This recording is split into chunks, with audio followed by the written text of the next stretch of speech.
해법을 찾는 토론 이슈앤직설 시작하겠습니다. 숱한 논란을 빚어온 5차 재난지원금인 국민지원금이 추석 전 국민 88%에게 지급됩니다. 하지만 누구는 받고 또 누구는 받지 못하고 있어서 논란이 일고 있는데요. 재난지원금이 어떤 효과를 낼 수 있는지 그리고 기준은 제대로 책정이 된 건지 지금부터 하나하나 체크해 보도록 하겠습니다.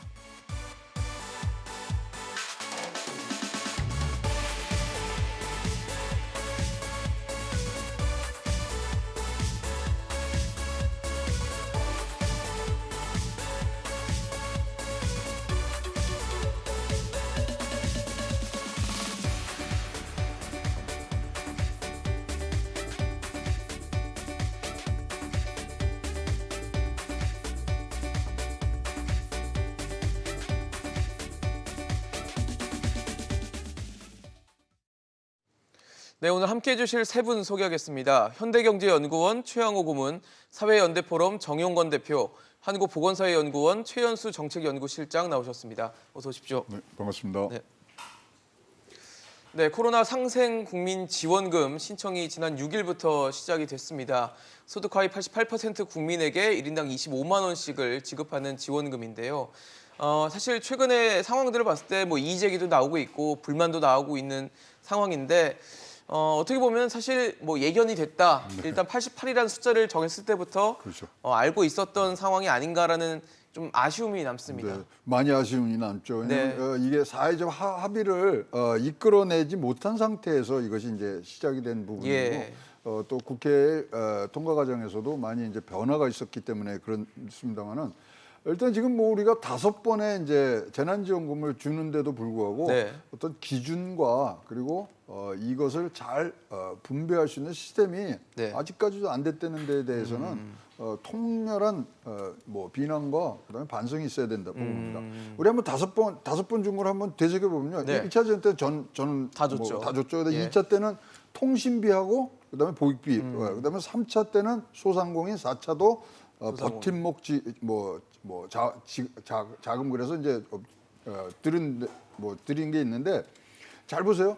지원금 받고 뚜렷하게 어떤 뭐 코로나19를 지금 극복했다고 하는 계층이 지금 나오지가 않지 않습니까? 그런 뭐 여러 가지들 그러니까 5차 지원금이 나올 때는 앞에 1, 2차, 3차까지는 이것이 분석이 돼서 어떻게 지원을 하면 되느냐인데 마지막까지도 지원 방법에 대해서 우리가 논란이 있었던 부분 네. 굉장히 지금 뭐 아쉽고 앞으로도 이런 계속 일어날 텐데 진짜 6차부터는 시스템이 좀 갖춰져야 되는 거 아닌가 이렇게 보여집니다. 사실 뭐 지금 현재 논란이 되고 있는 부분은 하나하나 나중에 짚어보겠지만 일단 전체 뭐 총평을 좀 하자면 좀 깔끔하진 않은 것 같습니다. 그렇습니다. 이제 지급한 지 이제 4일째 뭐 신청을 받고 있는데 네. 어저께 기준으로 뭐 지금 한 4만 5천 건 정도의 이의 신청이 들어오고 있는 게 현실이고요. 제가 어저께 지역의 주민센터 확인해 보니까 뭐 전화 불통이고 전화 걸면은 다 화내고 욕하고 또 이제 뭐 인터넷도 마비되고 그러니까 오늘부터는 아마 줄 서서 주민센터에 와서 줄 서가지고 이의 신청할 거다 이 정도 상황이고 그래서 현장의 주민센터에 뭐 우리 공무원들도 대단히 힘들어하고 있고요. 그러니까요. 국민들 국민들 사이에서도 경계선상에 있는 사람을 뛰어넘어 가지고 왜 도대체 내가 세금을 이렇게 냈는데도 왜 빠져야 되나? 또 한편으로 우리 사회의 중간계층이 중산층이 없어졌는가? 이런 것과 관련된 논란이 있고요. 특히 이제 무엇보다도 작년 5월 달에는 14조를 들어 가지고 4인 가족 기준으로 100만 원을 지급했습니다. 그래서 전국민 재난지원금을 통해서 이제 뭐 소비도 상당 부분 진척시키는 데 효과가 있었는데 올해 저희가 이 전국민 재난지원금 지급 시기와 관련해서도 추석 전에 집단 면역이 형성되지 않으면 되게 곤란할 수 있다는 입장을 여러 차례 들었고요. 특히나 대단히 어려운 자영업자들을 우선적으로 지원하고 그 다음에도 남은 여유가 있으면 좀 소득 하위 계층에 집중적으로 좀 지원하는 게 좋겠다. 이 이야기를 계속해서 했습니다. 근데 전국민 재난지원금으로 지급하려면 차라리 다 주는 게 낫다. 그렇지 않고 88% 기준으로 하는 것은 여러 가지 갈등과 문제가 생길 수밖에 없게 지적했는데 초기에 이제 지난 6월에 이제 80%로 올라왔다가 1인 가구하고 맞벌이 부부 구제해 준다고 해가지고 네. 추가로 올려서 이제 12%만 빼고 나머지만 지급하는 이런 구조인데요. 건강보험료를 기준으로 하다 보니까 국민들의 소득이나 재산을 갖다 정확하게 이렇게 파악할 분석되지 수가 못한 없는. 상황에서 예. 경기선상에 문제가 생기고 이래서 지금 뭐 부글부글 끓고 있습니다. 그래서 못 받는 사람은 내가 도대체 왜 12%에 들었냐, 내가 부자냐 이런 것부터 해가지고 또 한편으로는 받고도 속상해하는 분들도 계시고 네. 이게 복지국가의 기본 사실은 사회보험 제도라든지 여러 가지 재난지원인가 이런 것들은 국민통합 또 하나는 이제 국가와 국민 간의 연대를 갖다 기초로 해서 만들었는데 오히려 이 부분을 저해시키고 있는 것이 현실적인 문제이기 때문에 정말 당정에서 깊이 반성해야 된다 이런 생각 가지고 있습니다. 네, 뭐 좀 과거 얘기긴 한데 이 88% 정하기 전에 80% 얘기를 할 때 김부겸 국무총리가 상위 20%에게는 자부심을 네, 돌려드릴 네. 수 있다라고 발언을 하면서 네. 또다시 국민들의 공분을 좀 샀고 그 상위 몇 %라는 분들도 세금을 내고 있는데 내가 왜 자부심을 사야 되냐 세금으로 네, 뭐 이런 얘기를 많이 하면서 좀 비난을 일었던 네. 것부터가 좀 네. 시작부터 알고 있었지 않았나 이 생각이 들거든요. 그러니까 사실 당정뿐만 아니라 청와대도 그렇고요. 이번 이 갈등과 관련해서는 모두가 가장 중요한 책임을 지고 져야 된다고 생각하고요. 네. 왜냐하면 그 작년 그 1차 긴급재난지원 때 사실은 이와 같은 방식을 시도했다가 굉장한 논란에 휩싸여서 총선과 맞물려서 전국민 재난지원금 지급을 했는데요. 예. 그 이후에 1년 반 가까이 되는 시간 동안에 실질적으로 이후에 선별을 그렇게 고집하고자 한다면 어떤 방식으로 형평성 논란을 최소화시키면서 지원할지에 대한 예. 구체적인 대안을 마련했어야 되는데 네. 뭐 정부는 아무런 준비 없이 그냥 그 작년과 동일한 방식을 들고 네. 나왔고요. 그 다음에 여당 같은 경우에는 사실은 전국민 보편 지원 이게 보편 지원이라는 게 뭐 기본소득이라든지 지금 이런 보편 지원에 대한 철학적인 문제 때문에 이걸 그 당론으로 정했던 게 아니라 네네. 저는 오히려 지금 이렇게 예상됐던 갈등이라든지 형평성 논란 그리고 이런 것들을 완벽하게 해결할 수 있는 대안이 마련돼 있지 않기 때문에 어떻게 보면 전 국민에게 지원하자라는 것들을 당론으로 채택했다고 생각하는데 일종의 차선책이었겠군요. 그런데 어떻게 보면은 이제 그 기재부와 특히 이제 홍남기 부총리와의 그 당정 간의 협의 과정에서 결국에는 굉장히 이상한 하위 80%또 뭐 또 여론에서 이제 여러 가지 반론들이 있고 나오니까. 형평성 논란이 나오니까 88%, 네. 뭐 이런 식으로 이제 누더기가 한마디로 돼버린 거고요. 또 거기에다가 이제 대통령이나 아니면 총리께서 사실은 좀 약간 국민들의 감정을 좀 상하게 할 수 있는 그런 말씀들을 이제 하시다 보니까 실제로 지급이 되면서 지금 SNS 상에서는 자부심상이라는 그 상장이 돌아다닐 정도로 그러니까요. 참. 사실 총리의 그 말씀을 바탕으로 이제 아마 그 여러 분들이 만드신 것 같은데요. 이제 지금 이게 어떻게 보면 핵심은 내가 이런 상황에 있는데 어떻게 내가 상위 12%냐 그렇죠. 라는 게 핵심이고 이제 거기에 살다가 이런 경우는 처음 봤다 내지는 뭐 나는 자부심상을 받았다 뭐 이제 이런 식의 정부를 조롱하는 이야기들까지도 나오다 네. 보니까 사실은 정책에 대한 신뢰성도 그렇고 국민들 사이의 형평성이나 연대나 통합과 관련된 여러 가지 문제점들을 일거에 낳고 있다고 생각합니다. 네. 사실 지금 이 국민지원금으로 불리는 5차 재난지원금의 지급 기준은 이 건강보험료입니다. 올해 6월 부과된 본인부담 건강보험료의 가구별 합산액을 기준으로 하고 있는데 이 건강보험료를 기준으로 하다 보니까 여기서 또 문제들이 발생하고 있다고 하더라고요. 문제의 근원이죠.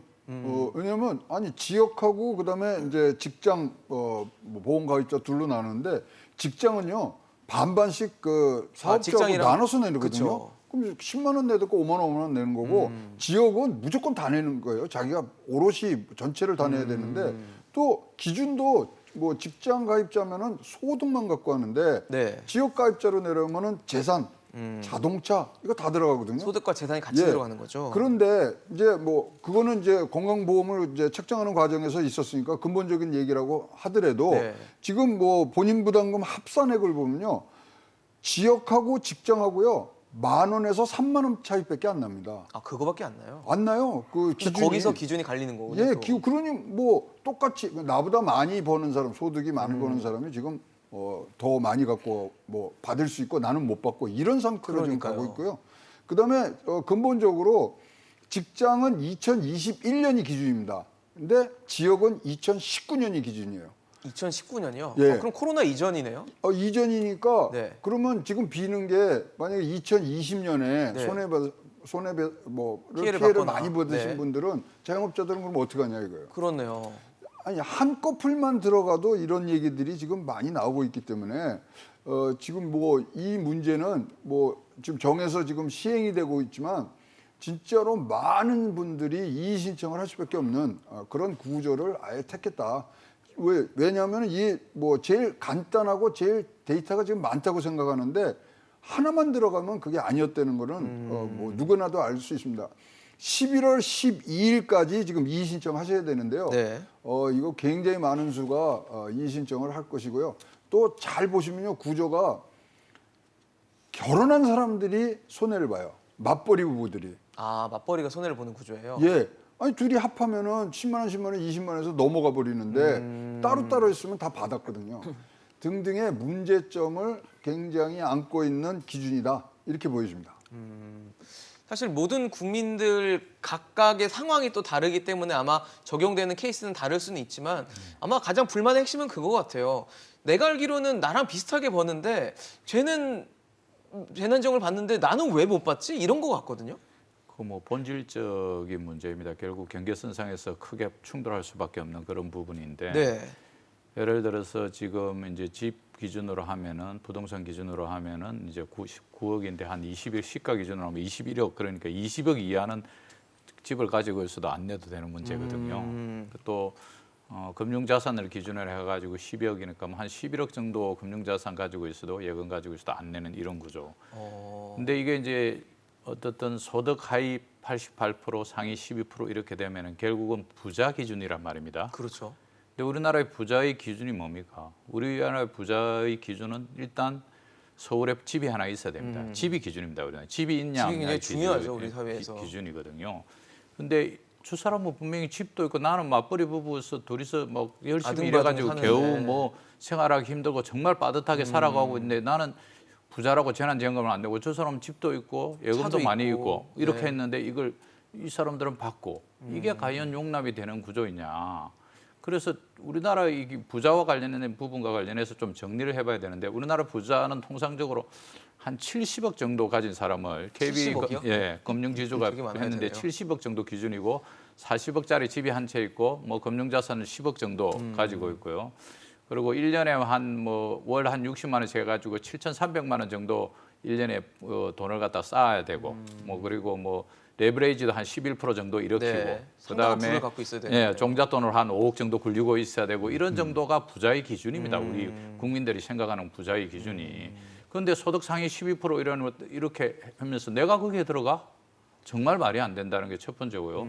두 번째는 그러면은 자 누가 세금을 내느냐. 저희가 국민 갈등이 일으킬 수밖에 없기 때문에 그냥 다 줘야 된다. 실제로 11조인데 여기서 1조만 주자면 더 쓰면 되는 거였거든요. 소위 뭐 카드 회사에 캐시백 해준다는 그 예산에다가 조금만 더 보태면 국민 갈등이 하나도 없을 건데 사실은 세금 기준으로 해서 소득 상위 10%가 우리 세금의 77%를 내고 있어요. 미국 같은 경우에는 70% 정도밖에 안 되고 영국에도 59%고 그다음에 뭐 캐나다 같은 데도 53% 정도밖에 안 됩니다. 그런데 우리 소득 상위 10%가 전체 세금의 70%를 내고 있어요. 그러니까 이분들이 거의 세금의 상당 부분을 다 내는데 유독 우리만 빼는 거예요. 추석 다가와서 집에 갔는데 부모님이 아버지가 자녀들한테 뭐 추석이라고 선물을 주는데 조금씩 나눠줬는데 큰아들은 부자라고 해가지고 아무것도 안 준다. 얼마나 속상하겠어요. 우리 가족의 생계를 갖다가 사실은 큰아들이 다 책임지고 있는데 네. 양말 한 켤레라도 주는 것이 우리 부모들의 심정인데 그렇죠. 국가가 추석 앞두고 전 국민 소비 진작시키기 위해서 전 국민 재난지원금을 위로하기 위해서 전 국민 재난지원금을 지급하는데 누구는 쏙 빼고 주고 그 사람들이 사실은 우리 국민 경제를 갖다 받쳐오고 세금 절대 다수를 내온 사람들인데 이걸 빼고 준다. 이런 식으로 해가지고 지속 가능한 우리 국가의 미래를 갖다 그려갈 수 있는가? 국민 갈등은 훨씬 더 커져가고 있습니다. 지금. 사실 뭐 지금 워낙 논란이 많고 이 부분에 대해서 그런 얘기도 있어요. 몰랐는데 내가 고소득자더라. 네, 그런 이제 자조적인 얘기까지 나오는 상황이거든요. 네. 그 뭐 문제의 핵심은 어쨌든 건강보험료를 기준의 문제겠죠. 적용했다라는 것이고요. 사실 이 선별을 주로 하게 되는 이 복지 정책에서 대상자를 선정할 때는 그 대상이 될 수 있는 모든 분들에 대해서 사실은 주로 다른 나라들은 이제 소득을 중심으로. 네. 근데 이제 우리나라 같은 경우에는 사실은 부동산에 대한 굉장히 좀 그 비중이 크고 네. 또 관심도가 높기 때문에 네. 우리나라는 소득과 재산을 모든 대상에게 동일한 방식으로 적용해서 사실은 그 상위 20%를 제외하든 12%를 제외하든 네네. 이런 기준을 마련하는 게 가장 적절한 방식인데요. 정부가 사실은 이 방식을 적용하는 데는 시간이 많이 걸린다는 이유로 어떻게 보면 차선책이라고 생각하고 건강보험료를 생각했는데 그러니까요. 최악의 이 대안이었거든요. 돼버렸네요 지금. 근데 그 정부가 사실은 작년 11월에 네. 사회관계 장관 회의를 통해서 장관들이 모여서 지금까지 우리가 불가피하게 건강보험료를 적용했던 일부 복지 사업에 대해서도 네. 이런 불합리한 문제가 있으니 앞으로는 건강보험료를 쓰지 말자고 모여서 논의도 하고 합의까지 해둔 상태인데 네네. 이제 와서 다시 이 건강보험료를 드러내. 대안으로 꺼내가지고 이 상황을 만들었다는 거죠. 근데 이미 6월부터 이런 이야기가 나왔을 때 이 건강보험료 문제를 지적했으면 빠르게 어떤 개선 대안이라든지 이런 것들을 좀 고민해서 어차피 지금 9월 이제 추석 직전에 와서야 지급한다 그러니까요. 하는 거니까 사실 그 사이에 좀 다른 대안에 대한 고민을 적극적으로 했다면 좋은데 뭐 여러 가지 제안이나 이런 것들에 대해서 별로 귀담아 듣지 않는 것 같고요. 굉장히 고집스럽게 이 방식을 그냥 유지해 왔던 결과라고 봅니다. 근데 핵심은 어쨌든 건강보험료고 건강보험료의 직장 가입자와 지역 가입자 사이에 어떤 부가체계의 형평성에 좀 차이가 형평성 있다는 거죠. 논란은 네. 이미 건강보험이 지금 유지되면서 20여 년 동안 그대로 존재해 왔던 건데요. 어떻게 보면 이번 국민지원금을 계기로 아마도 앞으로 이 건강보험료 부가체계 전체에 대한 개편이 좀 개편 네. 논의로 바로 이어지지 않을까. 그리고 꼭 그래야만 된다고 생각을 합니다. 실질적으로 이 지금 이 형평성 논란 중에서는 네. 어떻게 보면 직장 가입자는 소득만을 반영하고 지역 가입자는 우리가 과거에 지역 가입자는 소득이 그러니까 자영자 소득 파악이 잘 안 된다는 이유로 재산을 부과해 왔는데 그렇죠. 거기에서 너무나 많은 차이가 생기고 발생하네요. 있고요. 네. 아까 말씀해 주셨던 그 직장 지역 간의 건강보험료 차이가 별로 나지 않는다고 했는데 그건 사실은 지역 가입자에 대해서는 일정한 비율로 건강보험료를 부과하고 있지 않기 때문에 직장 가입자의 그 건강보험료를 먼저 책정을 한 다음에 네. 그것과 유사한 수준으로 지역 가입자의 맞춰가네. 건강보험료를 맞춰서 만든 표기 때문에 그렇습니다. 그러다 보니까 당연히 재산보험료가 과하게 부과된 지역 가입자의 경우에는 나보다 훨씬 많은 재산을 가지고 있는데도 불구하고 그렇죠. 건보료는 주변에서 또. 직장 가입자로 근무하는 주변 사람들이 받게 됐을 때는 당연히 박탈감이나 아니면 형평성 문제를 제기할 수밖에 없는 거죠. 그렇죠. 그러면 근본적인 질문을 좀 드려야 될 것 같아요. 그러면 기준은 네. 건보료밖에 안 되는 것인가? 다른 대안은 없는 것인가? 뭔가 형평성을 만족시킬 수 있는 만한 기준을 잡을 수 있다면 그걸 잡는 게 맞지 않았을까라는 근본적인 질문이 들거든요. 미국이 4차례 재난지원금을 줬습니다. 네. 근데 일관되게 소득 개인 중심으로 갔거든요. 아, 한 명 한 예, 명씩요. 그러면서 뭐 일단은 뭐 선별과 보편을 다 합해서 지금 줬단 말이죠. 네, 네. 우리 12월 되면요 다 나와요. 그러니까 이것도 지금 뭐 절차상의 문제지만 일단 지금 빠르게 나눠줄 거면 지금 빨리 나눠주고 연말에 정산할 때 거기서 넣던지 빼던지를 하면 되거든요. 근데 그 뭐 시스템이 안 돼 있다는 이유로 하는데 뭐 시스템 뭐 새로 구축하는데도 뭐 비용과 인력이 많이 들어가겠습니다만은 나라의 공정성이란 이런 근거가 흔들리면요. 그러게요. 그거로 인한 사회적 피해가 더 큽니다. 지금 우리가 코로나로 인해서 국가 통제가 지금 세진 상태 아니에요? 그러면 지금 공동체로 만들어가는 거거든요. 공동체적인 이런 운명을 가졌다 그래서 이걸 공동체적으로 지금 뭐 대응하고 있는데 네. 이렇게 해서 빠지잖아요. 그리고 불균형하다고 생각하면은 그럼 100% 어떤 결론이 나면 나는 왜 국가에서부터 보호를 받지 못하느냐. 이게 사회 균열의 시작이거든요. 그렇네요. 그래서 저는 뭐 강력히 지금 주장하는 뭐 대안은 소득으로 하면 됩니다. 그리고 연말에 정산할 때 정산을 해주면 되거든요.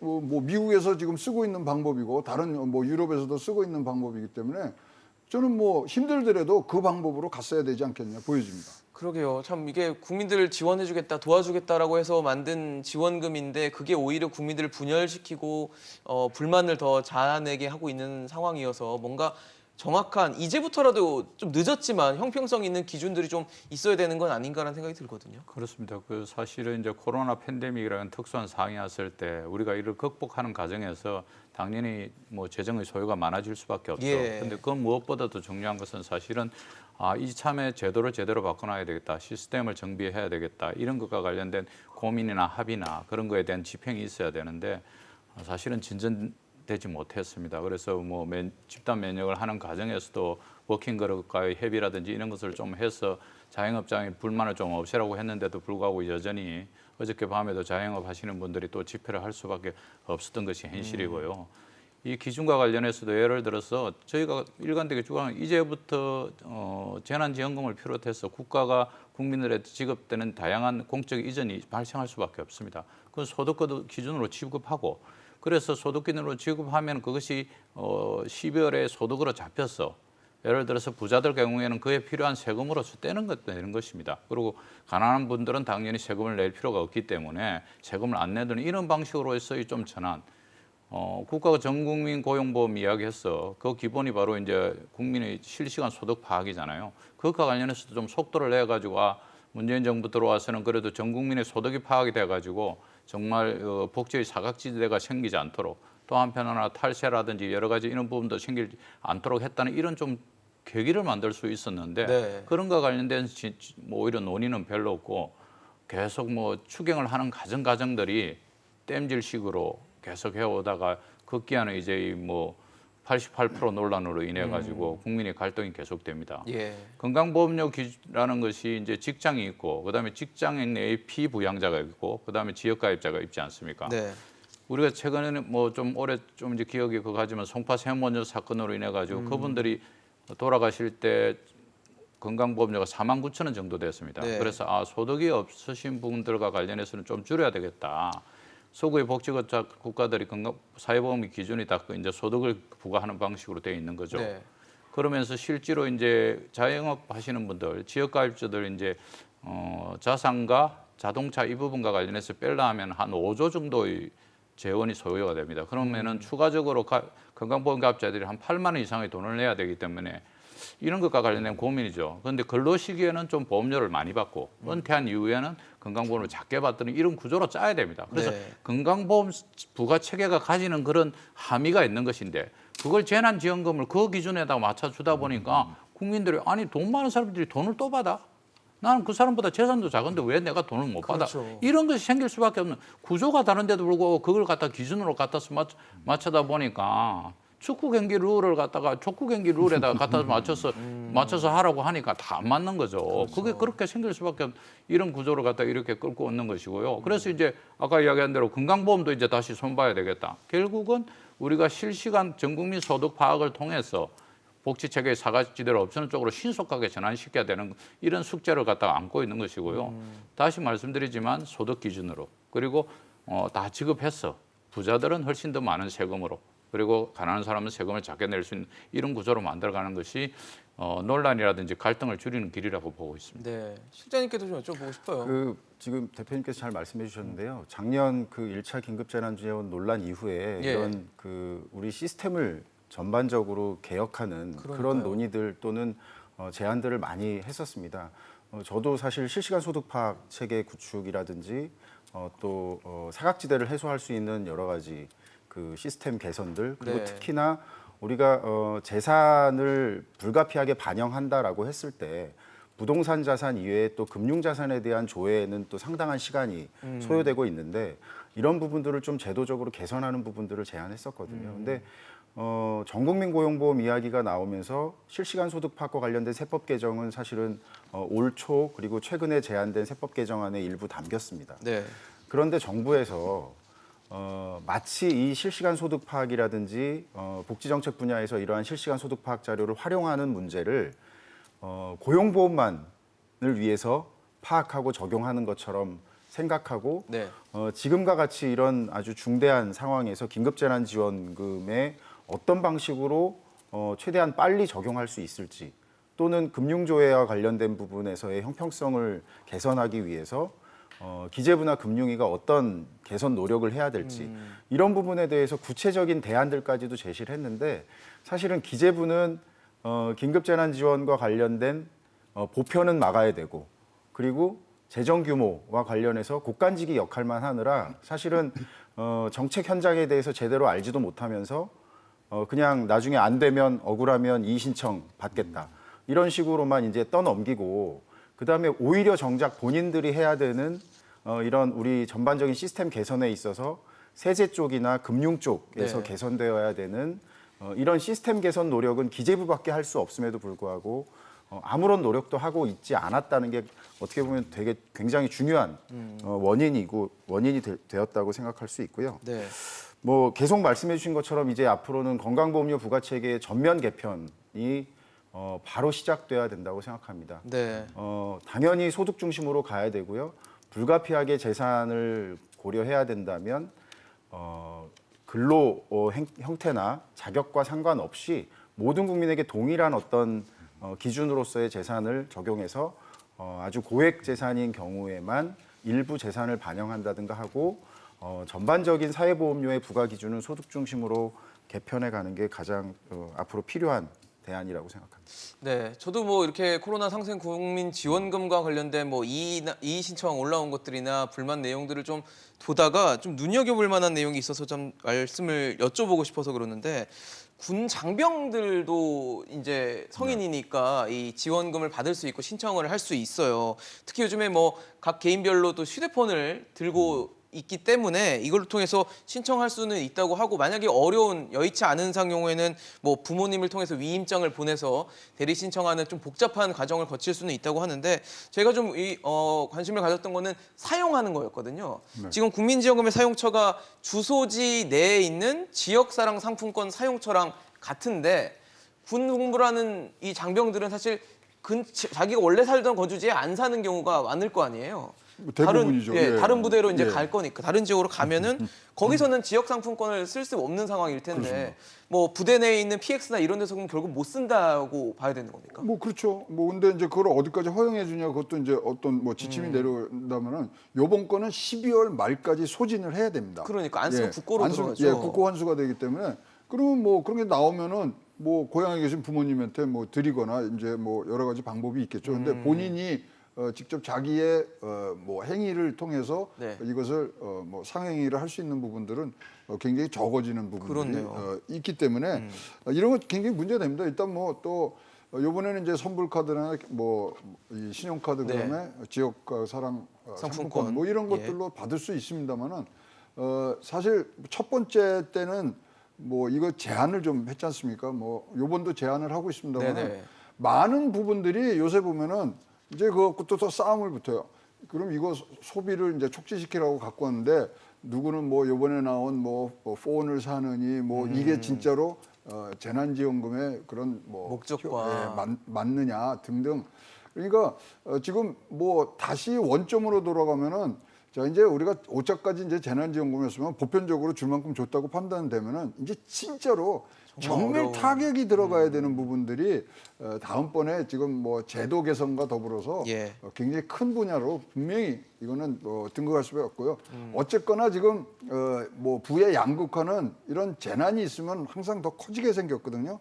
거기에 대비해서는 어떻게 할 건지 야 지금 할 일이 너무나 많은 기재부라고 생각을 합니다. 네, 참 과제도 많고 숙제도 많은데 일단은 일을 저질러 놓고 본 상황이어서 지금 이걸 수습을 어떻게 할지 참 걱정인데 일단 정부는 이 신청에 대해서는 뭐 가급적이면은 뭐 수용을 하겠다라는 얘기를 하고 있는데 수용을 해도 좀 걱정인 게 물론 불만이 있으면 뭐 들어줄 수 있는 건 들어줘야 되겠지만 이 흐름 자체가 기준 자체를 어설프게 만들고 거기서 불만이 생겨서 이의 제기를 하면 들어주는 이런 모양새로 가다 보니까 아예 처음부터 기준을 잘못 만드니까 이런 사태가 지금 빚어지고 있다. 그리고 소요되는 시간과 노력도 그만큼 들어가고 있다는 생각이 들거든요. 그 이제 이의 신청이 몰리고 있고 일정 부분은 이제 타당성이 있으면 아마 뭐 이의 신청이 받아들여질 겁니다. 그런데 홍남기 부총리나 뭐 박안주 정책위원장이 이야기한 대로 이의 신청이 있으면 가급적이면 다 받아들이겠다. 네. 이건 정말 현장을 몰라도 한참 모르는 이야기죠.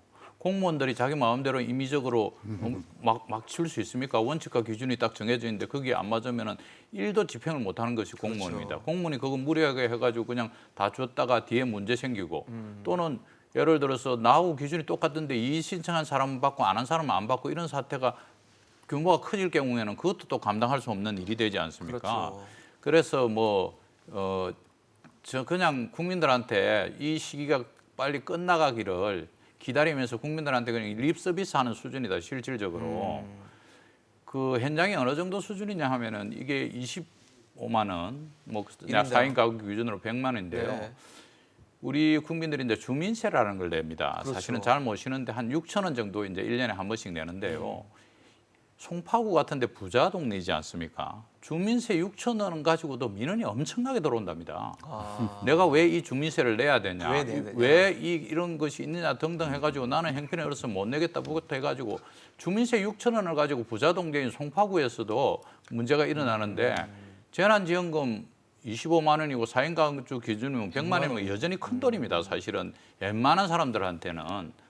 여전히 큰 돈이고 고민정 의원도 자기도 못 받아서 불만이라고 이야기할 정도로 국회의원한테도 100만 원 작은 돈이 아닌 1억 돈인데 5천을 연봉으로 이 받는. 민원이 들어왔는데 이걸 갖다가 섣불리 그냥 가급적이면 다 수용한다? 그럼 다 민원 넣죠 거의. 뭐 예를 들어서 정말 내가 부자라는 사람들 제외하고 또는 소득이 명백히 밝혀진 사람을 제외하고 나머지 여러 가지 이유를 해가지고 예를 들어서 뭐 이사 갔다 또는 네. 뭐 가구가 분리됐다 이런 것과 관련해서 얼마나 많은 인력으로 그걸 정확하게 조사하겠습니까? 조사가 불가능한 상황입니다. 그러니까 표를 가지고 할 수밖에 없는 것인데 그걸 가지고 다 수용하는 방안으로 한다. 이런 것과 관련된 거는 정말 고위공직자들, 정치하는 사람들이 참 무책임한 발언으로 국민들한테 그냥 현장의 모든 불만이 있는 것을 갖다가 현장의 공무원들, 하이직 공무원들한테 떠넘기는 그런 일들밖에 안 된다. 그래서 이 신청하도 만만치도 않는 것이고 또 한편으로 많이 줘도 문제고 그래서 처음부터 원칙과 기준을 좀 제대로 이야기하라고 국민들이 다 주라고 이야기하고 전문가들도 혼란이 생길 수밖에 없기 때문에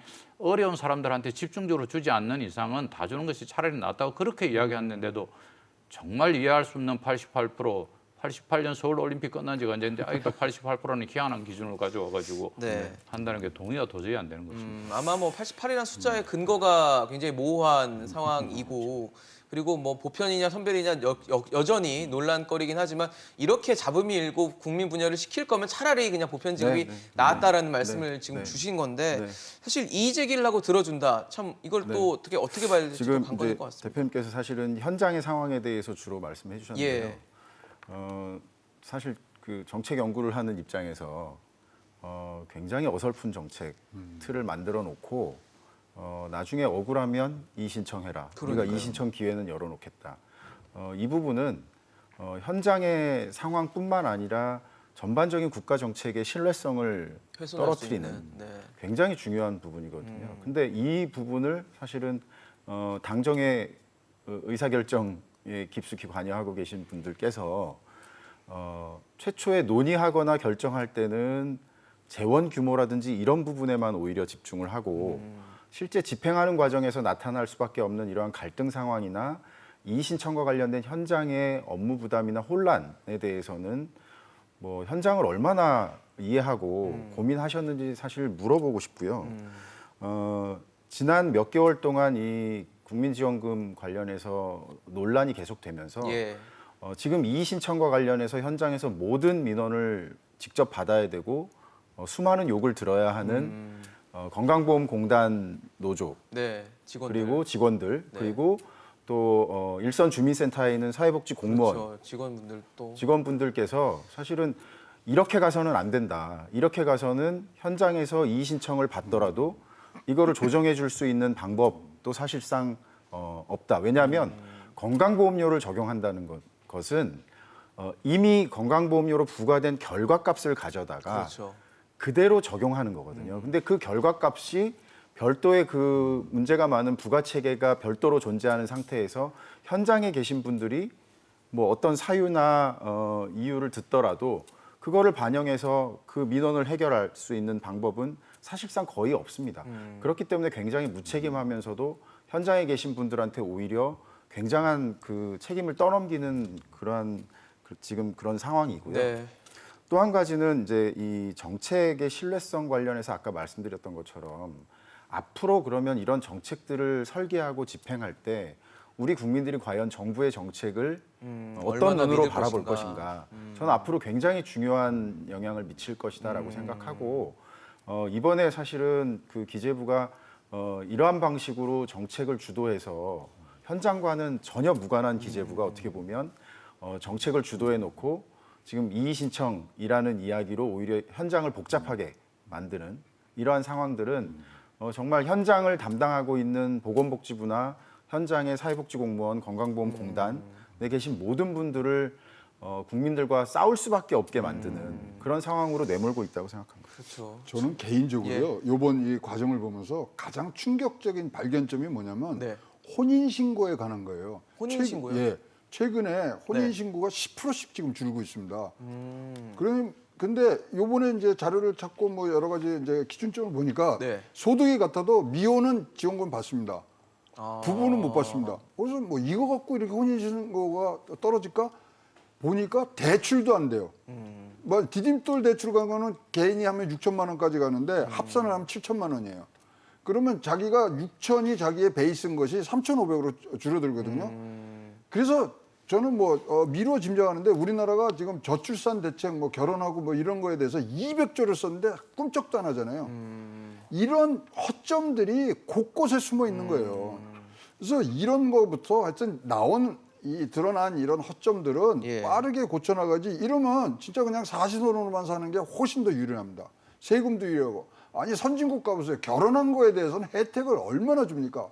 우리나라는 그냥 애를 낳는 거에 지금 하는데 그 전에 그렇죠. 결혼을 했을 때 혜택들이 나와야 진짜 우리나라의 근본적인 원인인 저출산, 고령화 이 문제가. 문제는 그렇게 해서 풀어나가야 되지 않겠느냐. 요번에 드러난 뭐 발견점 중에 가장 저한테는 충격적인 발견점이었습니다. 그렇네요. 뭐 가장 큰 숙제라고 국가적인 숙제라고 할 수 있는 이 저출산 문제마저도 연관이 돼 있다라는 지적을 해주셨는데 지금 어쨌든 이 국민지원금의 지급 대상은 소득 하위 88%입니다. 그래서 소득 상위 12%는 받지 못하는 상황이 연출되면서 여기서 논란과 문제가 발생을 하고 있는데 그러다 보니까 경기도에서는 이재명 경기도지사가 이제 나머지 12%에도 주겠다라고 하면서 지금 또 이 의회에서 회의를 진행하면서 통과를 하나씩 해 나가고 있는 상황이에요. 근데 어떻게 보면 이재명 지사에서는 이제 지자체에서 그냥 이거는 알아서 하는 문제다라고 하고 있지만 또 하필 지금 대선과 또 내년에 6월에는 지방선거까지 있기 때문에 이 부분을 두고도 좀 논란이 되고는 있거든요. 어떻게 보고 계세요? 제가 경기도에 살지 않습니까? 저도 경기도에 삽니다.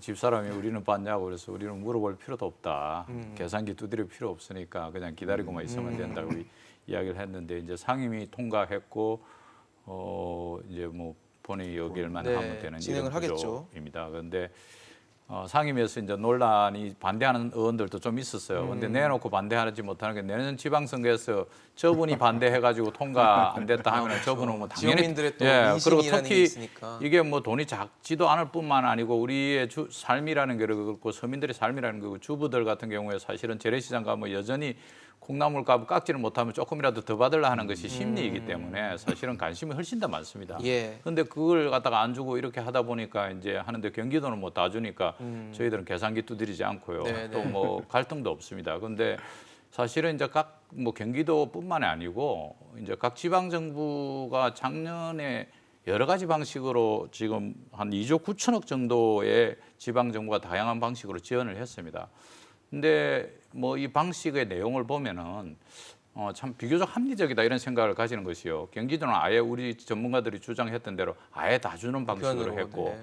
또 한편으로 나머지 뭐 이제 서울 뭐 대구 뭐 강주 전남 뭐 경북 이렇게 이 경남 이런 쪽 제주도 이런 쪽은 중위소득을 기준으로 100% 그래서 중산층을 기준으로 해서 100% 정도 이 기준 이하에는 다 지급하는 이런 방식으로 해서 정말 어려운 분들한테 좀 두텁게 지급이 되는 이런 방식으로 선택을 했습니다. 네. 그래서 지방정부의 역할이라는 것이 오히려 중앙정부가 못하는 일과 관련해서 중앙정부가 보인 한계를 갖다 극복하는 과정으로서 지방정부가 존재하는 그런 측면에서 뭐 저는 상당히 고무적이다. 다양한 방식으로 지원을 하고 있다. 예를 들어서 저희 뭐 제가 사무실에 서초구에 있는데 서초구 지나가다 보면은 폐업지원금 뭐 이렇게 50만 원 지원 추가 지원한다고 나와 있어요.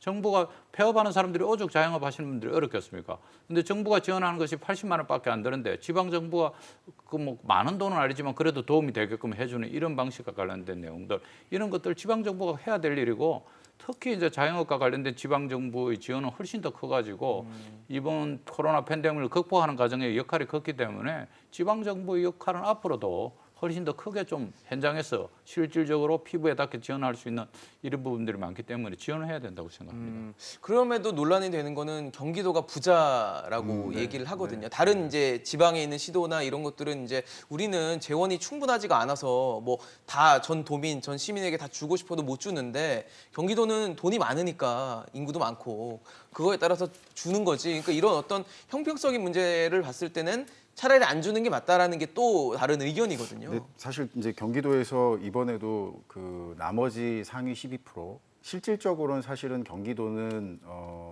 전 국민 대상으로 적용한 기준에 따르면 실제로 못 받는 분들이 12%를 훨씬 넘어갑니다. 왜냐하면 지역별로 편차가 있기 때문에 그렇죠. 소득자 당연히 그럴 차이가 수밖에 있으니까. 없고요. 그래서 어떻게 보면 규모는 훨씬 더 클 텐데 경기도가 어쨌든 나머지 지역 주민들에 대해서 지원을 하겠다고 하는 이러한 정책적인 접근은 실제로 중앙 정부가 어떤 정책을 추진하게 되면 보충성의 원리에 따라서 지방 정부가 보완할 수 있는 정책들을 통해서 중앙 정부 정책의 사각지대에 있거나 좀 더 추가적인 지원이 필요한 분들에 대해서 지원하는 정책들을 여러 분야에서 많이 시행을 하고 있습니다. 네. 이번에 경기도뿐만 아니라 다른 여러 지역에서의 이런 그 못 받는 분들에 대해서 추가로 지원하는 이러한 방식도 유사하게 중앙정부의 긴급재난지원금을 보완하는 방식이라고 보면 될 것 같고요. 예. 그래서 전혀 저는 문제가 되지 않는다. 다만 앞서 말씀하신 것처럼 재정적인 격차가 있을 수 있는데요.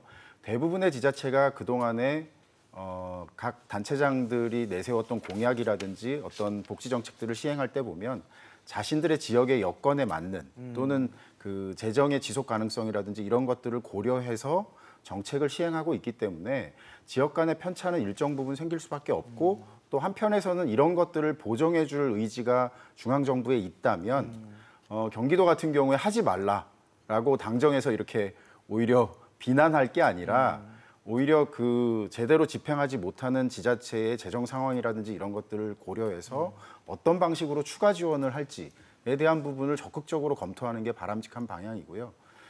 최근에 뭐 선관위에서 이제 이 네. 긴급재난지원금 이슈를 가지고 아무래도 선거가 있으니까. 이야기를 했다고 하는데 저는 이거는 오히려 선관위가 정치를 하는 것 같다는 생각입니다. 왜냐하면 선거에서의 이런 복지 정책이라든지 다양한 정책에 대한 이슈는 굉장히 중요한 요소거든요.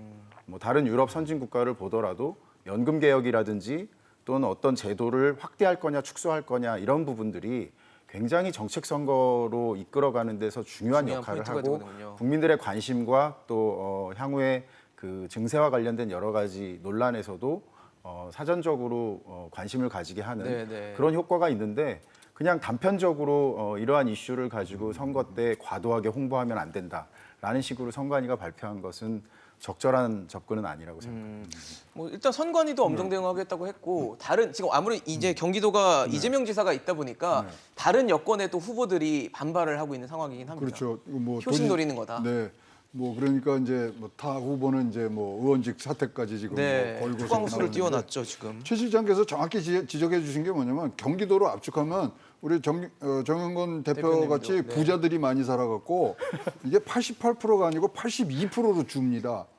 그러면 20% 차이를 그러면 도지사로서의 어떻게 이것을 갖고 갈 거냐. 사실 지방자치단체 장으로서의 고민이 녹아 있다고는 보여지고요. 네. 저는 뭐 다른 걸 떠나서 이런 것들이 쌓임으로 해서 지방자치의 활성화라는 그런 큰 틀에서는 굉장히 환영할 만한 부분이라고는 생각이 됩니다. 네.